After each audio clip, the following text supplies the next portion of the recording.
در مجلس هفته‌واری مقامات اجرایی محلی حکومت دولت شهر که آن تحت رهبری رئیس شهر خلیلزاده عبدالخالق برگزار گردید، نخست مسئله کادرها محاکمه شده. در آن مولانزاده عبدالرحمن همچون رئیس کمیته زمین‌سازی، مدینه بوبایی و مدیر بخش رشد سیاحی نصیب موسیزاده دیرکتور مؤسسه دولتی رکلام بیرونی آرایشی و چراغانکنی شهر پنجکین معرفی شدند.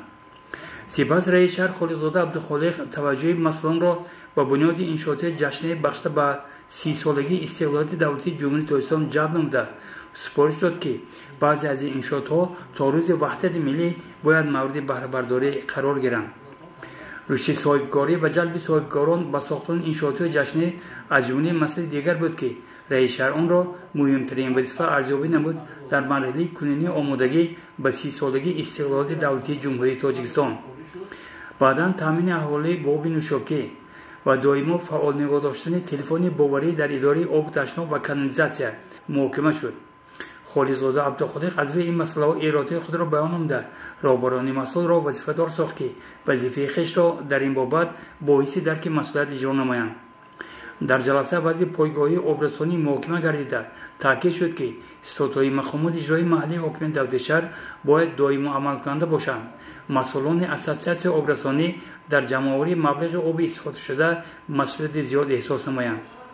ایرادهای عبدالخالق خلیلزاده علاقمند به کشت زراعت‌ها خاصه کارتوشکا، سپردن ثبات‌های آماری، تشکیل یارمارک فروش محصولات کشاورزی، راه ندادن به سودای کوچگی، مناسبت جدی به مراجعت شهروندان، توجه به رتبت کادرها نیز دلیل به آن فکر بود که در این بابت کمبودی ها علیحال زیادند. در مجلس هفتگی فعالیت ساحه معارف، تندرستی، فرهنگ، کاربازان و جوانان ایدئولوژی نیز مورد محاکمه خلاصه‌برآری قرار گرفتند. رئیس شهر عبدالخالق خلیلزاده آماده پیشنهاد لایحه‌های اساسنامه را علاقمند به فرودگاه، راه آهن، گاز طبیعی، بنیاد کارخانه‌های صنعتی بزرگ، طلبات روز دانسته مسئولان را وظیفه‌دار ساخت که این مسائل را جدی زیر نظارت قرار دهند. در ادامه مجلس هفته‌وار عبدالخالق خلیلزاده علاقمند به عرض شکایت مردم پیشنهاد داشت که روز قبل شهروندان هفته 2 مرتبه تشکیل کرده هر یک مراجعت تا حد حل مسئله زیر نظارت قرار گیرد. دستور سپارش‌های اساسگذار صلح و وحدت ملی پیشروی ملت پرزیدنت جمهوری تاجیکستان محترم امان رحمان هنگام سفر به ولایت سوخت از جمله آمادگی جدی به 30 سالگی استقلالیت دولتی جمهوری تاجیکستان، ذخیره مواد عازقه کمش برای 2 سال و در این مورد استفاده عاقلانه هر وجب زمین از جمله قطعه‌های نزد حولگی در ادامه سخنرانی رئیس شهر خلیلزاده عبدالخالق علاوه تاکید شد و رهبران در همه سطح برای عملی گردیدن این نشاندادها وظیفه‌دار گردیدند. در ادامه مجلس هفته‌وار مسائل تامین نقشه انداز، فرهنگ لباسپوشی، عکس تازگی ساحل، تشکیل و در سطح بلند گذراندن چاره‌بانی ورزشی،